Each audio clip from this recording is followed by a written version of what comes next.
Em nome do Pai, do Filho e do Espírito Santo. Amém. Que as almas dos fiéis defuntos, pela misericórdia de Deus, descansem em paz. Meu amado ouvinte, como é bom iniciarmos a nossa semana juntos, orando, suplicando a Deus para que os nossos trabalhos nesta semana tenham êxito e que nós possamos fazer a vontade de Deus, que é o mais importante. São José Maria Escrivá nos ensinou que, através do trabalho, nós também podemos alcançar a nossa santificação, santificando a nossa vida pelo exercício do nosso trabalho. Isso é de uma profundidade enorme. Quero pedir a você que se inscreva no nosso canal no YouTube, Dom Adair José Guimarães, pois a partir do dia 13 de maio, nas nossas mídias, nós vamos disponibilizar somente o link, pois precisamos diminuir um pouco o fluxo de trabalho, e a produção de áudio, tudo leva tempo, e a gente quer um maior engajamento de vocês no nosso canal. Esse programa ele é postado todos os dias à meia-noite, e o programa da oração da noite postado às 21 horas. Então você pode livremente ter o seu ingresso neste canal e ele vai te avisar sempre que nós postarmos as nossas atividades. Dando sequência às nossas meditações, hoje o interlocutor do cardeal Sara lhe faz esta pergunta. Sob Paulo VI, em 1969, a reforma litúrgica causou uma perda de silêncio na liturgia? É uma pergunta que ele faz. E o cardeal, no número 248 do seu livro, diz: como observou o cardeal Godofredo Danellis em uma conferência de título provocante, uma atitude de serviço e não de manipulação, a liturgia ocidental, como é praticada, tem como principal defeito ser muito falante. Creio que devemos propor a pergunta em sua raiz. Não se trata apenas de adicionar artificialmente um pouco mais de silêncio nas liturgias da Igreja. Bem entendido, a liturgia prevê momentos de silêncio que devem ser respeitados antes de cada oração, antes do confitor, naquele momento que a gente pede perdão no ato penitencial, após a leitura da Palavra de Deus e depois da comunhão. Esses tempos são as respirações da alma. O ofertório também pode ser um momento de silêncio. Muitos jovens padres expressam pesar porque gostariam que o cânon fosse rezado no maior silêncio. A unidade de toda a Assembleia, comungando com as palavras ditas em um sussurro sagrado, seria um esplêndido sinal de uma igreja contemplativa, reunida em torno do sacrifício do seu Salvador. Em O Espírito da Liturgia, que é um livro que eu recomendo vivamente a você que trabalha nas equipes de liturgia, ou que deseja aprofundar na liturgia, é o livro do Papa Bento XVI, Introdução ao Espírito da Liturgia. Ele escreveu: quem fez a experiência de uma comunidade unida na oração silenciosa do cânon, sabe que se trata de um silêncio verdadeiro. Aqui o silêncio é tanto um brado penetrante, lançado em direção a Deus, quanto comunhão de oração repleta do Espírito. Rezar desta maneira o cânon perfaz um ato comum dos fiéis e do sacerdote, ato que permanece estritamente dependente do ministério do sacerdote no altar. Nossa oração comum diante do Pai, atraída por Cristo e guiada pelo Espírito Santo, estão todos unidos no sacrifício verdadeiro, o amor que reconcilia e une Deus e o mundo. No entanto, a intenção da reforma litúrgica foi louvável. Os padres conciliares queriam recuperar a função original da oração eucarística como grande oração pública diante de Deus. Mas constatamos também que é forte a tentação de se buscar variedade, introduzindo improvisões no cânon. A liturgia corre agora o risco de banalizar as palavras da oração eucarística. Então penso que o cardeal Ratzinger tinha razão ao escrever que durante o cânon o silêncio é necessário para que não se perca a palavra. Àquela altura, ele propôs soluções práticas, afirmando com vigor que a recitação em alta voz da oração eucarística por inteiro não era a única maneira de obter participação de todos.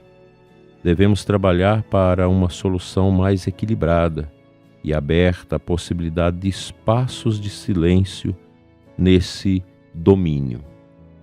Dileto ouvinte, penso que este é um assunto que nós estamos vivenciando esta exigência há muito tempo. A liturgia ela precisa ser guarnecida por esses momentos de silêncio que nós não estamos fazendo. Nós às vezes temos pressa, nós já falamos isso aqui várias vezes, mas eu recomendo aos ministros da comunhão, aos ministros da palavra, da música, do canto, aos sacerdotes, aos seminaristas, que nós precisamos retomar uma caminhada de estudo mais profundo da nossa liturgia. A liturgia é algo muito sério, ela não é uma propriedade nossa de sacerdotes, de bispo, de cardeais, do Papa, ela é propriedade de Cristo. E a liturgia, ao longo dos séculos, ela sempre foi sendo amadurecida por esta característica muito sacralizada, piedosa e silenciosa. Os nossos tempos, e após o Concílio Vaticano II, houve todo um processo de desconstrução que a Igreja não ensinou, mas foram desconstruindo aqui, ali, introduzindo isso, introduzindo aquilo, e hoje nós temos todo um rosário de abusos litúrgicos na Igreja que machucam a dignidade do culto e ofende a nosso Senhor. A nossa liturgia ela precisa ser retomada com profundidade. Aqui na Diocese de Formosa nós temos a nossa equipe diocesana de liturgia que está estudando um diretório litúrgico que será apresentado ao clero em breve, se Deus quiser, onde são pontualizadas essas marcas que a comunidade católica precisa observar.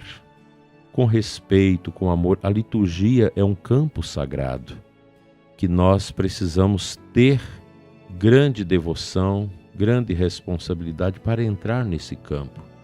Daí eu sugiro esse livro do Papa Bento XVI, Introdução ao Espírito da Liturgia.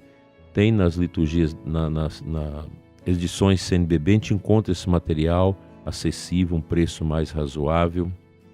E ao lado dessa obra, a gente pode comprar também a Introdução Geral ao Missal Romano e ao Lecionário, duas introduções que estão numa só obra. E assim, através de um estudo tranquilo, parcimonioso, nós vamos tomando consciência da beleza da liturgia. Muitos leigos nos nossos dias têm estudado isso.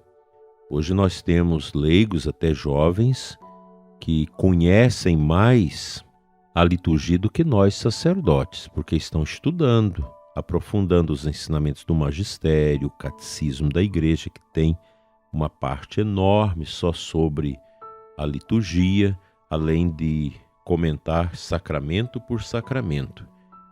Nós temos uma grande variedade de jovens que conhecem isso, que estão estudando isso. E às vezes eles esbarram com a ignorância do clero, que não aceita as normas litúrgicas, porque muitos padres querem fazer a missa do jeito que está na sua cabeça. Isso é pecado, Isso é errado. Nós precisamos conhecer a liturgia. Às vezes se questiona muito a missa nova, mas o problema está na falta de piedade, na falta de respeito, na falta de amor à liturgia. A gente vai colocando dentro da missa muitos penduricalhos que não pertencem à vontade de Deus. Por isso nós precisamos estudar e aprofundar melhor a liturgia.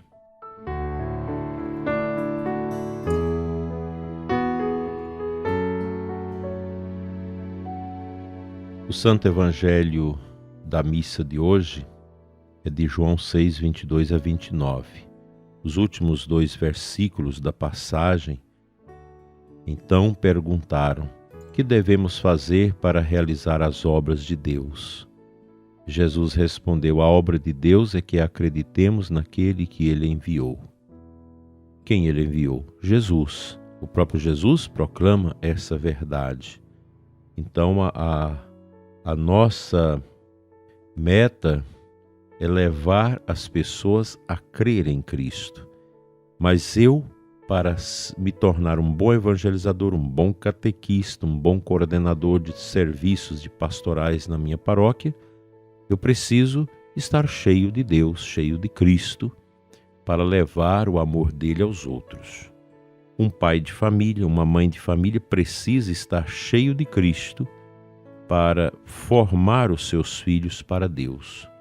Eu agradeço muito a Deus o testemunho de inúmeras famílias que estão retomando todo um trabalho de evangelização dos filhos, filtrando aquilo que destrói a inocência das crianças, os filmes tenebrosos, os joguinhos eletrônicos, o celular que vai para a mão das crianças antes do tempo, antes da hora.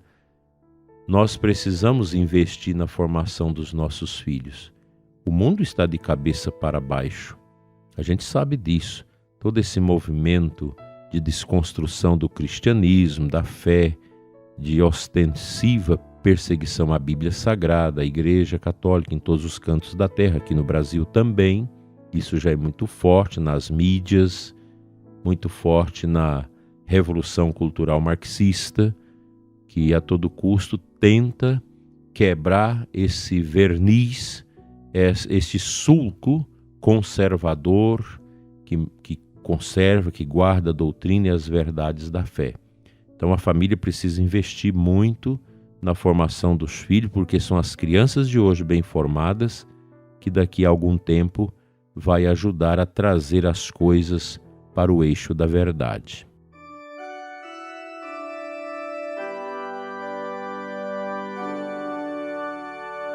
Senhor nosso Deus e Pai, Pai das misericórdias eternas, abençoa, Senhor, ricamente o ouvinte deste programa, sua família, seus trabalhos, enche-nos de santa esperança para que não desanimemos, Senhor, de proclamar o Teu nome. Nós queremos realizar as obras de Deus, as Tuas obras, Senhor, e queremos o aumento da nossa fé no Teu Filho Jesus para bem realizá-las, hoje e sempre. Amém. Que as almas dos fiéis defuntos, pela misericórdia de Deus, descansem em paz. Deus te abençoe e te guarde, prezado ouvinte, em nome do Pai, do Filho e do Espírito Santo. Amém. Até amanhã, se a graça de Deus nos permitir.